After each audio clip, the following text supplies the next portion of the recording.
Bismillahirrahmanirrahim. Assalamualaikum warahmatullahi wabarakatuh. Bagaimana kabarnya teman-teman di rumah? Semoga selalu dalam keadaan sehat walafiat. Alhamdulillah hari ini teman-teman bertemu kembali dengan Ustazah Lia. Nah, sebelum kita memulai kegiatan pembelajaran kita hari ini, alangkah lebih baiknya kita berdoa terlebih dahulu agar pembelajaran kita hari ini dapat dirahmati oleh Allah Subhanahu wa taala. Ustazah Lia izin memimpin doanya ya. Sikap berdoa, tangannya diangkat, kepalanya ditundukkan. Doa sebelum belajar. Bismillahirrahmanirrahim. Rabbi zidni ilman warzuqni fahman. Artinya, ya Allah, tambahkanlah ilmu kepadaku dan berikanlah aku kefahaman. Amin. Nah, teman-teman, selanjutnya ketika teman-teman belajar bersama Ustazah Lia, tentunya ada beberapa aturan yang harus teman-teman ikuti. Ustazah Lia izin mengingatkan kembali ya aturan pembelajaran ketika teman-teman belajar bersama Ustazah Lia. Yang pertama yaitu pastikan teman-teman mengikuti pembelajaran dari awal hingga tuntas. Kemudian yang kedua, pastikan teman-teman fokus mendengarkan informasi yang akan disampaikan oleh Ustazah Lia. Kemudian yang ketiga, pastikan teman-teman duduk siap dan duduk tegak. Silahkan teman-teman mencari posisi duduk yang nyaman. Kemudian yang terakhir, yang keempat, yaitu pastikan teman-teman merapikan kembali alat-alat yang sudah teman-teman gunakan. Nah, teman-teman, hari ini kita akan membahas mengenai tema 3, subtema 3, tugasku sebagai umat beragama.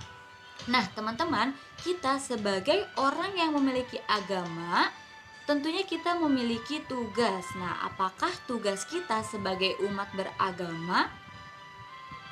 Benar sekali, tugas kita sebagai umat beragama yaitu kita melaksanakan segala hal yang diperintahkan oleh Tuhan kita.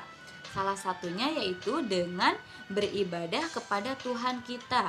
Nah, selain itu, selain tugas kita terhadap Tuhan kita, juga kita memiliki tugas kita sebagai umat beragama terhadap manusia lainnya, terhadap saudara kita. Nah, apakah tugas kita tersebut?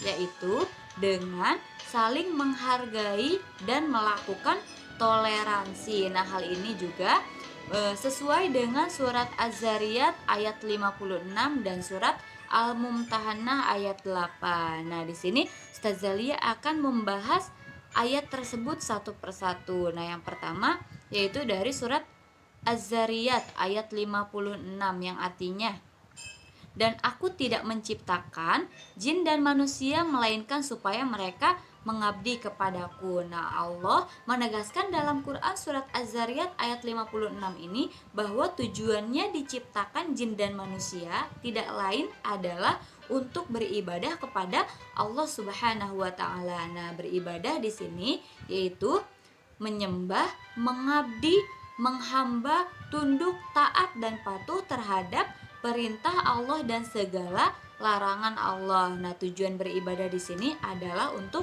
mencari ridho Allah Subhanahu wa taala. Nah, kemudian ayat yang kedua yaitu dari Quran surat Al-Mumtahanah ayat 8 yang artinya, Allah tidak melarang kamu untuk berbuat baik dan berlaku adil terhadap orang-orang yang tidak menghargaimu karena agama, dan tidak pula mengusirmu dari negeri kamu.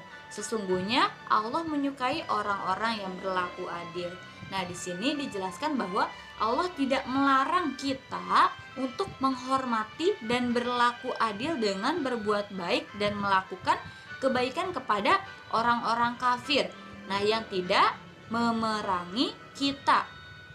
Nah, disebabkan oleh agama, dan mereka juga tidak mengusir kita dari negeri kita sendiri. Sesungguhnya Allah mencintai orang-orang yang adil dalam perkataan dan juga perbuatan. Nah, teman-teman, jadi di sini Allah tidak melarang kita untuk melakukan toleransi atau melakukan berbuat adil.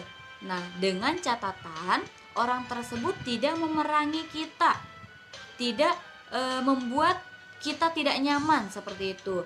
Nah, salah satunya itu dengan tidak mengusir kita dari negeri kita sendiri.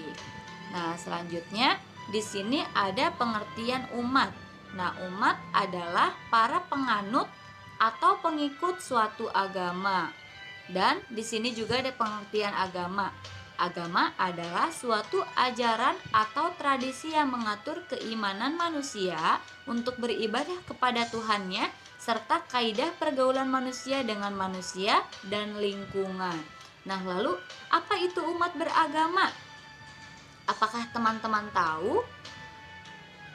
Ya, benar. Di sini dijelaskan, umat beragama adalah sekelompok orang yang percaya terhadap agama tersebut dan sangat meyakinkan bahwa agama tersebut dapat membantunya dalam menjalani kehidupan.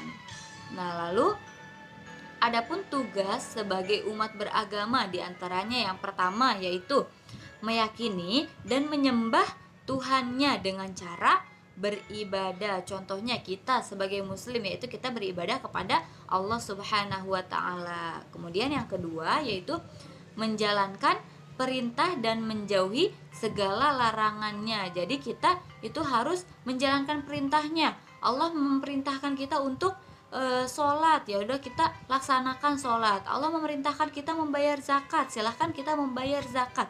Allah memerintahkan kita untuk berpuasa, silahkan kita berpuasa. Dan menjauhi larangan Allah. Nah, larangan Allah itu apa? Berbuat yang tidak baik dengan menzolimi saudaranya sendiri.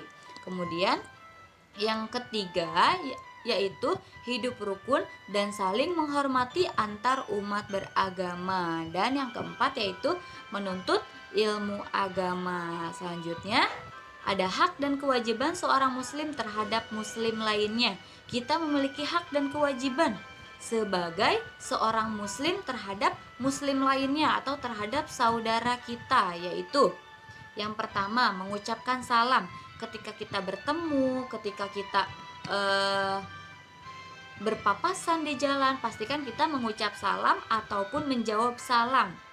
Kemudian yang kedua, memenuhi undangan. Ketika teman-teman dapat undangan dari satu kerabatnya, nah silahkan teman-teman penuhi undangan tersebut karena ini merupakan hak dan kewajiban kita sebagai seorang muslim terhadap muslim lainnya. Kemudian yang ketiga, memberi nasihat ketika saudara kita membutuhkan nasihat. Kemudian yang keempat, menjawab dengan doa ketika ada saudaramu yang bersin dengan doa yarhamukallah, seperti itu. Kemudian yang kelima, membesuknya ketika sakit. Dan yang terakhir yang keenam, mengantarkan jenazahnya ketika orang tersebut meninggal dunia. Nah, hari ini kita akan belajar mengenai bahasa Indonesia, menemukan makna kosakata kehidupan sosial. Nah, sebelumnya, apakah teman-teman tahu apa itu kehidupan sosial? Ya, kita akan membahasnya.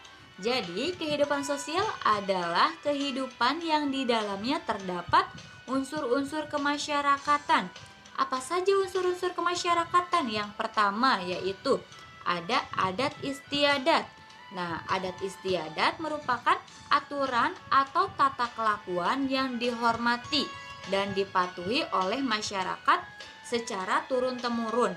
Nah, tata kelakuan ini adalah sekumpulan perbuatan yang mencerminkan sifat-sifat hidup dari sekelompok orang. Nah, contohnya itu di satu kampungnya Ustazah Lia itu kita masih melakukan cium tangan kepada orang tua ketika kita hendak berpergian, atau kita masih selalu mengucapkan salam ketika kita bertemu dengan teman kita atau dengan saudara kita. Kemudian yang kedua yaitu hidup bersama. Nah, hidup bersama adalah orang yang hidup secara berkelompok atau mengerjakan sesuatu secara bersama-sama.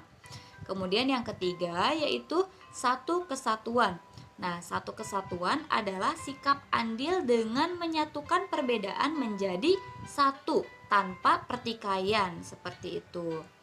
Kemudian selanjutnya ada contoh dari kehidupan sosial, yaitu mengikuti kerja bakti atau gotong royong, mengikuti musyawarah dan menghargai pendapat orang lain, lalu menolong, juga melakukan toleransi. Nah, selanjutnya di sini ada teks cerita yang judulnya Budaya Gotong Royong. Ustazah Lia izin membacakan teks ceritanya. Siswa wajib menjaga kebersihan. Seminggu sekali, sekolah Siti mengadakan kerja bakti. Mereka membersihkan kelas dan halaman kelas. Semua siswa bekerja sama untuk kepentingan bersama. Kerjasama untuk kepentingan bersama disebut sebagai gotong royong. Semua siswa sangat senang melakukan kerja bakti ini. Nah, teman-teman, di dalam teks cerita budaya gotong royong ini, apakah ada kosakata yang berkaitan dengan kehidupan sosial di sini? Benar sekali, Ustazah Lia menemukan ada kata kerja bakti. Nah, kata kerja bakti ini merupakan kosakata yang berkaitan dengan kehidupan sosial. Coba teman-teman, apakah teman-teman bisa menemukan kosakata lainnya di dalam teks cerita ini?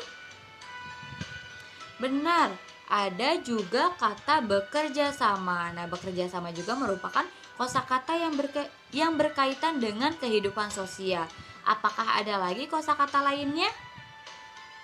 Ya, benar, ada gotong royong. Nah, gotong royong juga merupakan kosakata yang berkaitan dengan kehidupan sosial. Nah, kosakata dalam cerita yang tadi yang ditemukan itu ada 3 kosakata ya teman-teman.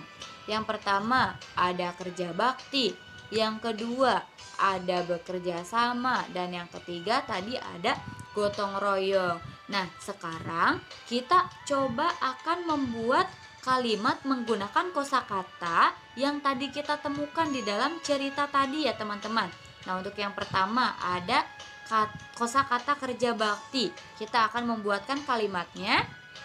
Setiap hari Minggu, warga desa Cigunung Sari melakukan kerja bakti. Nah, untuk kata kerja baktinya sendiri sudah Ustazah Lia tebalkan hurufnya. Nah, silahkan teman-teman bisa melihat di layar teman-teman.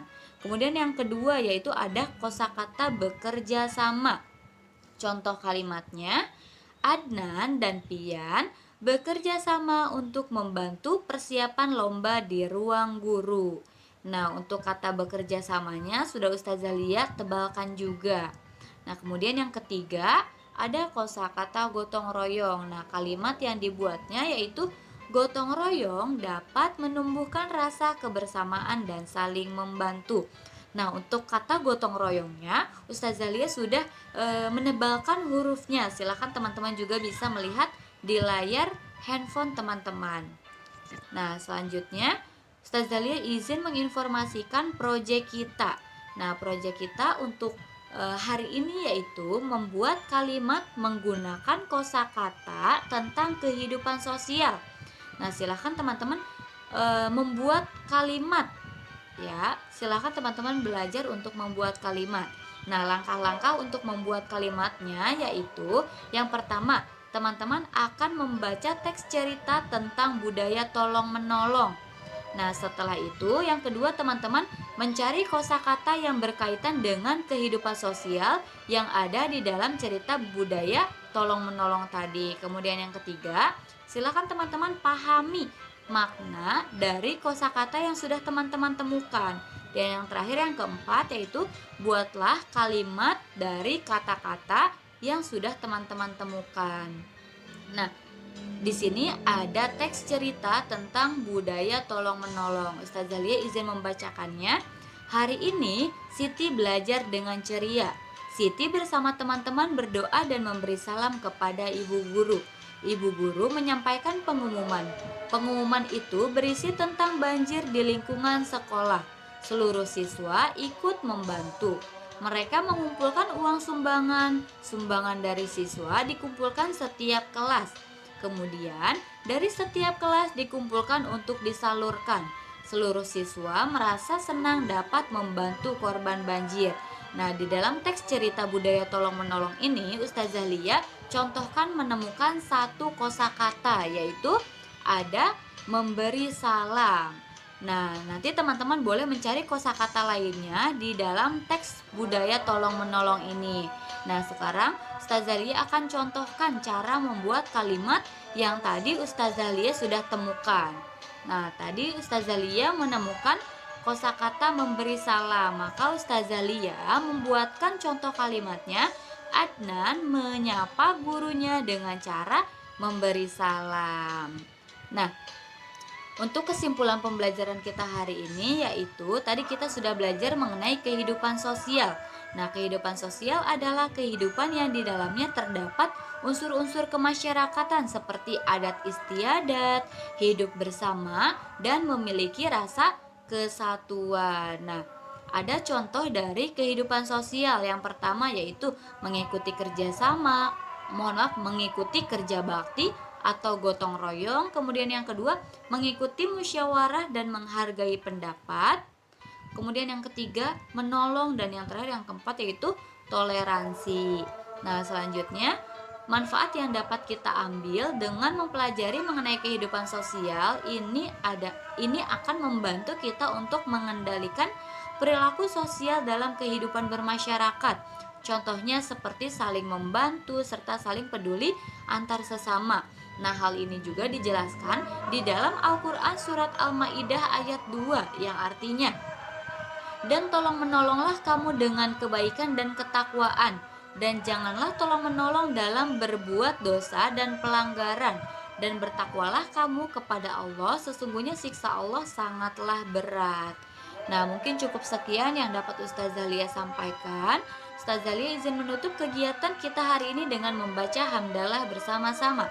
Alhamdulillahirabbil alamin. Segala puji bagi Allah, Tuhan semesta alam. Amin. Terima kasih teman-teman sudah mendengarkan informasi yang sudah Ustazah Lia sampaikan. Ustazah Lia izin menutupnya. Wassalamualaikum warahmatullahi wabarakatuh.